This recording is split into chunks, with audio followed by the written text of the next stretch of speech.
क्या भारत का कोई एक राज्य पूरी दुनिया की रसोई बन सकता है? आज हम इसी सवाल का जवाब ढूंढेंगे उत्तर प्रदेश की कहानी में और समझेंगे कि ये कैसे एक ग्लोबल फूड पावर हाउस बनने की राह पर है। तो ये सारी कहानी शुरू होती है बस एक नंबर से, उत्तर प्रदेश यानी यूपी। पूरे देश में दूध और सब्जियों का नंबर 1 प्रोड्यूसर है। लेकिन बड़ा सवाल ये है कि कोई राज्य इतनी बड़ी मात्रा में पैदा होने वाले कच्चे माल को एक ग्लोबल इंडस्ट्री में कैसे बदलता है। आज हम इसी स्ट्रैटेजी को समझने की कोशिश करेंगे। उत्तर प्रदेश के रोल को समझने के लिए सबसे पहले भारत के फूड सेक्टर की बड़ी तस्वीर को देखना जरूरी है। अगर देखें तो भारत दूध और दालों में दुनिया का नंबर 1 प्रोड्यूसर है और चावल, गेहूं, फल, सब्जियों में दूसरे नंबर पर। और इस जबरदस्त प्रोडक्शन का दिल, इसका केंद्र है उत्तर प्रदेश। तो चलिए अब जरा आंकड़ों में और गहराई से उतरते हैं और देखते हैं कि ये राज्य असल में कितनी बड़ी एग्रीकल्चरल पावर है। यहाँ स्केल को समझना बहुत जरूरी है। मतलब हम सालाना लाखों करोड़ों मीट्रिक टन की बात कर रहे हैं, और वो भी सिर्फ गेहूं, आलू और दूध जैसी कुछ ही चीजों में। ये आंकड़े सच में हैरान करने वाले हैं। और कहानी सिर्फ इन बड़ी फसलों पर खत्म नहीं होती। केलों से लेकर आम तक और हरी मटर से लेकर प्याज तक यहाँ की जो वैरायटी है वो वाकई में बहुत बड़ी है। इन मुख्य फसलों के अलावा ये राज्य कुछ ऐसे अनोखे प्रोडक्ट्स का भी घर है जिन्हें जीआई टैग मिला हुआ है। अब जीआई टैग का मतलब है कि ये उत्पाद सिर्फ इसी खास इलाके में उगाए जा सकते हैं, जो इन्हें एक अलग ही पहचान और स्वाद देता है। तो रॉ मटेरियल तो बहुत है, लेकिन असली चुनौती ये है कि इसे खेत से फैक्ट्री तक कैसे पहुंचाया जाए।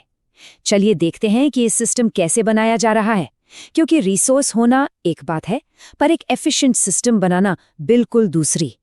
इस पूरी स्ट्रैटेजी का एक बहुत ही जरूरी हिस्सा है एक जिला एक उत्पाद या ओडीओपी स्कीम। ये स्कीम लोकल लेवल पर डेवलपमेंट को फोकस में रखती है। और यहाँ देख सकते हैं कि ये पॉलिसी जमीन पर कैसे काम कर रही है। हर जिला अपनी एक खास चीज के लिए मशहूर हो रहा है, जैसे हाथरस अपनी हींग के लिए, तो कुशीनगर केले से बने प्रोडक्ट्स के लिए। और हाँ, ये सब कुछ आइसोलेशन में नहीं हो रहा है। इन सभी 75 जिलों को भारत के सबसे बड़े रेलवे नेटवर्क और दूसरे सबसे बड़े रोड नेटवर्क से जोड़ा गया है। इसका सीधा मतलब है कि खेत से निकली उपज अब आसानी से फैक्ट्री और बाजार तक पहुंच सकती है। ठीक है, तो रॉ मटेरियल है, इंफ्रास्ट्रक्चर भी तैयार है, तो अब सवाल ये उठता है कि ग्रोथ के सबसे बड़े मौके, सबसे बड़ी अपॉर्चुनिटीज हैं कहाँ? तो यहाँ सारा फोकस वैल्यू एडिशन पे है। मतलब कच्चे माल को प्रोसेस करके बेहतर प्रोडक्ट्स में बदलना। और निवेश के लिए 3 हॉट सेक्टर हैं: फल और सब्जियां, डेयरी और मीट प्रोसेसिंग। और ये कोई हवाई बात नहीं है, ये एक तय सरकारी नीति है जिसका एक साफ टारगेट है। लक्ष्य ये है कि 2027 तक फूड प्रोसेसिंग के लेवल को 6% से बढ़ाकर 20% तक ले जाना है। मतलब 3 गुने से भी ज्यादा। डेयरी का ये उदाहरण वैल्यू एडिशन के कॉन्सेप्ट को बिल्कुल साफ कर देता है। कैसे दूध जैसी एक कच्ची चीज को पहले घी, मक्खन में और फिर पनीर, आइसक्रीम जैसे तैयार प्रोडक्ट्स में बदला जाता है, जिससे उसकी कीमत कई गुना बढ़ जाती है।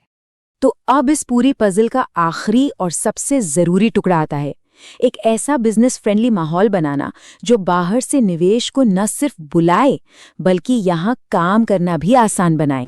इसमें एक बहुत बड़ा बदलाव है, निवेश मित्र नाम का ये सिंगल विंडो सिस्टम।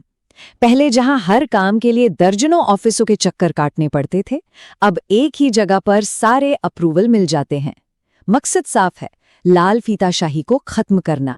सिर्फ सिस्टम ही नहीं, सरकार निवेशकों को बड़े फाइनेंशियल इंसेंटिव्स भी दे रही है, जैसे कि नए इन्वेस्टमेंट पर 35% तक की सब्सिडी, जमीन खरीदने पर स्टैम्प ड्यूटी में 100% की छूट और एक्सपोर्ट पर भागे में भी सब्सिडी। ये सब दिखाता है कि सरकार कैपिटल और नई टेक्नोलॉजी को लाने के लिए कितनी सीरियस है। और ऑफिशियल रिपोर्ट का ये बयान पूरे राज्य के अप्रोच को एक लाइन में बता देता है कि सरकार निवेशकों के लिए एक रेड कारपेट बिछा रही है और उन्हें मजबूत इंफ्रास्ट्रक्चर से लेकर हर तरह का सपोर्ट देने को तैयार है। ये एक तरह का खुला न्योता है।